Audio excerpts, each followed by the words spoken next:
em, situaciones de bajo riesgo solamente con el partograma, digamos, con el monitoreo básico, o sea, solamente hacen la palpación del fondo uterino, miden la frecuencia cardíaca fetal, miden la dilatación, los signos vitales de la madre y, digamos, con eso está bien.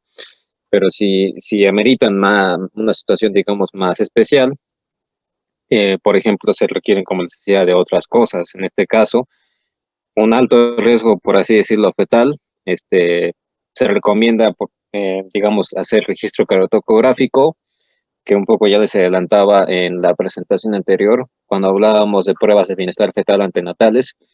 El registro cardiotocográfico antenatal este, se reporta como reactivo o no reactivo, dependiendo si el feto pues tiene buen estado, ¿no?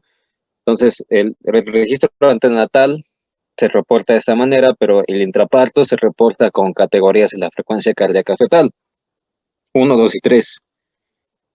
Y lo importante es que se reportan en estas categorías porque como es intraparto, digamos, el feto está pues siendo sometido, digamos, a este estímulo estresante que son las contracciones uterinas. Como saben, las contracciones uterinas pues ocluyen transitoriamente los vasos uterinos y con eso pues digamos, dan el escenario para que el feto tenga como estos episodios cortos de hipoxia.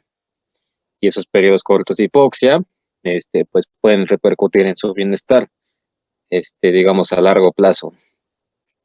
Pero bueno, entonces, esa es, digamos, una manera de saber si el trabajo de parto debe continuarse, debería hacerse alguna intervención para remediar algo, o incluso, digamos, no continuarlo y optar por una cesárea.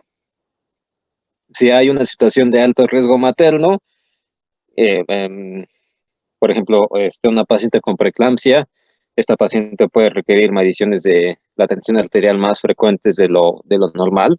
Digamos, en una paciente de bajo riesgo, la tensión arterial se recomienda que se mida cada 2 horas, ¿no? Pero si tiene preeclampsia, a lo mejor cada media hora. Bueno, entonces el punto importante es ese, ¿no? Bajo riesgo y alto riesgo, los de alto riesgo necesitan más cosas. Y aquí les pongo también de nuevo esta idea, ¿no? Que se recomienda hacer la situación individual en la medida de lo posible. Por ejemplo, las pacientes muy obesas, probablemente un registro cardiotocográfico no sea muy confiable y debido a ello, eh, lo más sensato probablemente sería realizar otro tipo de registro.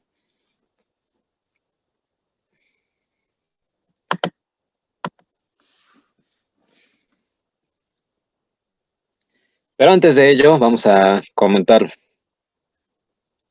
este concepto que se conoce como falta de progresión de trabajo de parto en la dilatación. Y puede ser de dos maneras. Puede ser que la dilatación no esté avanzando, lo cual se conoce como dilatación estacionaria, o en otras palabras, que no haya cambios cervicales por lo menos en 2 horas durante la fase activa. Entonces, algunas de las medidas que aquí les pongo para intentar revertir ello son las que ven, o sea, la amniotomía, si es que todavía no hay ruptura de membranas. ¿Y por qué la amniotomía representa una medida que puede mejorar la dilatación? Bueno, tal vez ustedes conocen que cerca del segmento y del cuello uterino hay un plexo nervioso que digamos que tiene esta retroalimentación para liberar más oxitocina y todo ello. Cuando las membranas están íntegras, digamos, no ejercen una presión, digamos, muy adecuada sobre ese plexo, que como se imaginarán, pues funciona sobre todo con mecanorreceptores, porque pues digamos es sensible a la presión. Entonces esas membranas que están pues ovaladas no ejercen tanta presión sobre eh, sobre el plexo, pues, y a la vez también el hecho de que las membranas sigan íntegras permiten que con cada contracción uterina la contracción no sea tan eficaz, porque tiene que, digamos, en lugar de expulsar, comprimir el saco gestacional. Pero cuando ustedes las rompen, el saco gestacional se colapsa y en lugar de ser un óvalo, ahora pues se amolda a la forma del feto, ¿no? Y dado que se amolda la forma del feto, pues ahora es como más, o sea, es más deformable, pues las contracciones uterinas ahora pueden, digamos, como, este, por así decirlo, ser más efectivas. Y también otra de las cosas que pasa es que ponen la cabeza del feto en contacto con este plexo nervioso en esa zona del útero, y eso estimula, digamos, más potentemente, eh, digamos, este mecanismo de retroalimentación. Entonces, más o menos para eso sirve la miotomía. Como les decía, hace más eficaz la contracción uterina y también estimula más liberación endógena de oxitocina. Creo que le dicen que es el mecanismo de Ferguson. La verdad no me acuerdo bien de cómo se llama, pero si alguien lo recuerda puede escribirlo en el chat. Bueno, esa es una. La otra es el uso de medicamentos propiamente. Oxitocina es el que más echa mano. También se pueden echar mano de prostaglandinas o de antiespasmódicos. Eh, es un poco, digamos, interesante el hecho de que se eche mano de antiespasmódicos. Uno pensaría que genera en el caso contrario, y la verdad, si me preguntan, no sé por qué. Yo no sé por qué, pues pueden contribuir al progreso de la dilatación, pero aparentemente algunos reportes muestran que su uso puede hacerlo. Bueno, por eso se los pongo. La otra, que se considera falta de progresión del trabajo de parto en la fase de dilatación, es que las contracciones uterinas sean inadecuadas. Entonces, lo primero que se echa a mano, o lo primero que se hace es verificar el adecuado estado de hidratación y fortaleza materna. Si la madre está deshidratada, va a tener contracciones inadecuadas. Si la madre ya tiene fatiga, sobre todo después de trabajos de parto muy prolongados, digamos, también el trabajo de parto ya no va a progresar tan bien. Si eso se descarta, probablemente sí sea una situación de poca estimulación digamos, del músculo uterino. Entonces para ello se utiliza uterotónicos, oxitocina, como les decía, principalmente, y a este uso de uterotónicos es lo que se conoce como conducción artificial. Cuando hablamos de una dilatación artificial del cuello, es lo que es inducción artificial. Entonces, es, digamos, como la distinción entre uno y el otro, ¿no? Inducción a la dilatación artificial del cuello y la conducción a propiciar que esa dilatación continúe en la fase activa, pero también a las contracciones del útero que sean eficaces. Como les decía, ¿por qué es importante el tiempo de latencia? Bueno, tal vez a alguno le podría parecer jocoso, pero bueno. ¿Qué otra cosa? Bueno, esta idea ya se las estuve recalcando mucho, que existe una variabilidad significativa en la duración del trabajo de parto entre cada paciente, y se espera que las pacientes multíparas progresen mucho más rápido, o sea, hacia los porcentiles bajos, y las nulíparas con progresión más bien lenta hacia los porcentiles altos. Entonces, lo que les decía, el registro cariotocográfico puede realizarse de manera antenatal, lo que se conoce como prueba sin estrés, o puede ser intraparto. Requiere el uso de dos transductores abdominales, uno de presión, que mide las contracciones uterinas, y otro de Doppler para la frecuencia cardíaca fetal. La medición de las contracciones puede detectar distocias de contracciones como taquisistolia. Taquisistolia se define de más de 5 contracciones en 10 minutos. Y el transductor Doppler permite identificar que la frecuencia cardíaca fetal pues no tenga, digamos, datos poco reconfortantes. Más o menos es como se ve este aparato de cardiotocografía. A la izquierda, digamos, es su representación esquemática. Pueden ver, digamos, parece como una máquina de electrocardiograma. Ahí pueden ver la salida de los conectores, el de presión para el útero se va en el fondo, y el del Doppler pues va sobre el dorso fetal. Y aquí pueden ver que en esta representación esquemática la señora la dibujaron con un tipo botón. Eso registra los movimientos fetales cada vez que la paciente lo perciba, pero los aparatos más modernos ya lo registran de manera automática. Entonces, uno de los aparatos, digamos, más modernos es este que ven y es un aparato, digamos, muy común en el sector público. Puede ser que tengan la suerte todavía de verlo cuando lleguen a esa oportunidad. Pueden ver aquí, es relativamente pequeño, igual tiene como la apariencia de un electrocardiograma. Pueden ver sus dos transductores, la pantalla de los datos y todo ello, ¿no? Entonces ese aparato les da un registro como este que ven en pantalla. Entonces aquí les señalo más o menos los puntos o los datos que registra. El primero que registra es la frecuencia cardíaca fetal, es este trazado que pueden ver, y esta paciente tenía bradicardia. Bueno, no la paciente, el feto tenía bradicardia fetal. Como les decía, también registra los movimientos fetales de manera automática. Son estas barras que ven, casi hacia el final del trazado, que parecen como código, pues sí, como código de barras. Todos esos son movimientos fetales. Y la contracción uterina son los tres parámetros que registra un registro un aparato de cardiotocografía. Entonces, como les decía, el transductor de presión sirve para las distosis de contracción o taquisistolia, prácticamente, ¿no? Luego tenemos los movimientos fetales y la frecuencia cardíaca fetal. La frecuencia cardíaca fetal, ese es, digamos, como el punto más interesante del registro, porque tiene muchos datos, los cuales pueden ser interpretados y son un poco lo que ven a continuación. Como les decía, si es un registro intraparto, son en tres categorías. Entonces, patrón 1, básicamente que el feto está a todo dar y está definido por esto, ¿no? Que tiene una frecuencia cardíaca promedio dentro de lo normal, por así decirlo, y a esa frecuencia cardíaca promedio, digamos, en términos de registro, se le conoce como línea basal. El feto tiene buena variabilidad, significa que no tiene ni poca ni mucha. No tiene deceleraciones, es muy importante eso. Las aceleraciones pueden estar presentes o no. Las aceleraciones significan que el feto pues tiene una adecuada respuesta hasta eso.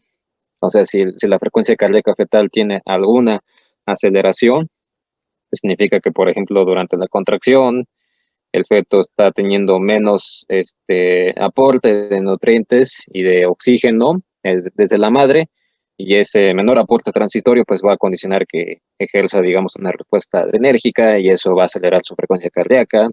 Significa que, o sea, si tiene una respuesta adrenérgica, significa que tiene buenas reservas el feto. Y bueno, es lo importante, ¿no? Como les decía, patrón tipo 1, el feto tiene frecuencia cardíaca dentro del promedio, tiene buena variabilidad, significa que está con buenas reservas para tolerar los estímulos, y por eso les decía, ¿no? Está a todo dar, ¿no? Luego tenemos el patrón tipo 2, y tal vez les pueda parecer un poco ambiguo que el patrón tipo 2 se defina en estos términos de que no es ni 1 ni 3, pero bueno, digamos, este patrón 2 sí tiene, digamos, como datos relativamente concisos de qué consiste, ¿no? Entonces, la línea basal, ya sea que el feto está en taquicardia o bradicardia y que tiene una variabilidad mínima. Como les decía, la variabilidad es reflejo de estos mecanismos compensatorios, y si estos mecanismos compensatorios no están bien, el feto empieza a tener menos variabilidad. Bueno, luego tenemos, como les decía, la variabilidad es mínima o muy marcada. Si está muy marcada, significa, digamos, que los estímulos agravantes son muchos. O sea, digamos, a lo mejor no solamente son las contracciones, sino otro tipo de estímulos estresantes. Y sobre todo, como les decía, ¿no? Si están ausentes, digamos, si están ausentes en el contexto de taquicardia, también es eh, una, una respuesta que no es muy reconfortante de verla, pues. Y lo que les quería decir respecto a esto, ¿no? Esto es, digamos, este dato de ausentes, sin deceleraciones recurrentes, o sea, únicamente en la taquicardia, porque la taquicardia por sí sola ya representa una respuesta, digamos, compensatoria hasta cierto punto. En ese sentido, la taquicardia es de mejor pronóstico que la bradicardia. La bradicardia significa que el feto está empezando a agotar, digamos, inotrópicos endógenos y todo ello que podrían, pues, ayudarle, ¿no? Digamos, como a compensar su gasto cardíaco y todo ello. Aceleraciones que tampoco tengan, deceleraciones, cierto tipo de deceleraciones, mejor no se los comento porque son un poco difíciles de comprender sin un referente visual. Pero bueno, entonces tipo 2 significa que el feto pues ya está empezando, como les decía, a agotar sus reservas. Y el tipo 3 prácticamente ya las agotó. Entonces, que el feto tenga variabilidad ausente o indetectable, sobre todo en contexto de bradicardia. O sea, el feto que está bradicárdico no tiene variabilidad en su línea basal, o que tiene tiene estos dos parámetros, que las deceleraciones sean, digamos, inapropiadas. Significa que ese feto pues ya no le está yendo nada bien en ese sentido, y sobre todo hay un patrón que es especialmente, como dicen unos, ominoso, que es este patrón sinusoidal. Y este patrón sinusoidal es un trazo liso con una apariencia de patrón ondulante, por eso se le llama sinusoidal. O sea, básicamente sube y baja la onda de la línea basal. Y cuando aparece este patrón sinusoidal, significa que el feto ya está más para allá que para acá. En general, las categorías tipo 3, o sea, los patrones de la frecuencia cardíaca tipo 3, como les decía, como el feto ya agotó todas sus reservas para hacerle frente, como estos estímulos agravantes, casi siempre son indicaciones de cesárea. Pero en caso de que se pueda como vislumbrar que un patrón tipo 3 se pueda revertir, puede ser que se posponga un poco, excepto el patrón sinusoidal. El patrón sinusoidal, cuando se ve, es cesárea y ya, porque como les decía, el feto ya está más allá que para acá. Pero bueno, espero no haberles hecho muchas bolas con esto. O sea, el punto, digamos, por así decirlo, narrativo de esta frecuencia cardíaca fetal es el patrón tipo 1, significa que el feto tiene buena frecuencia cardíaca fetal, buena variabilidad, y todo esto significa que está siendo reactivo a los estímulos agravantes, o sea que tiene buena respuesta compensatoria, que el tipo 2 ya las está agotando en cierta medida, y en el tipo 3 ya las agotó, digamos, en su totalidad, y ya no debería hacerle más frente porque ya no los va a aguantar. Pero bueno, si alguien quiere saber más, esta presentación, como les decía, está en el Drive, entonces pueden checar ahí eh, estos reportes. Pero bueno, esto ya se les comenté, que el trazo de contractilidad permite conocer con mayor precisión las contracciones cada 10 minutos y su duración en comparación con la palpación del fondo uterino.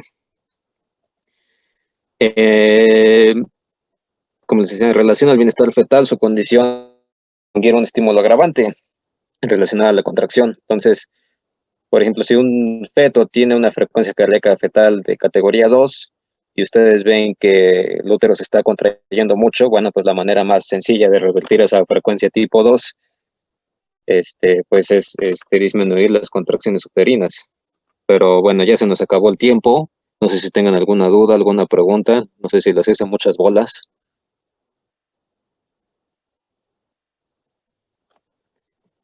No, doctor, ninguno.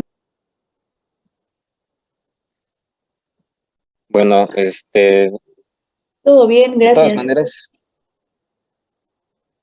espero que, creo que retomo este material más adelante. Bueno, como sea. Nos vemos, después. Creo que esta semana sí tengo una actividad, de lunes a jueves, para que se conecten. Y les avisaré. Sí, Nos vemos entonces. gracias. Gracias. Gracias. Gracias.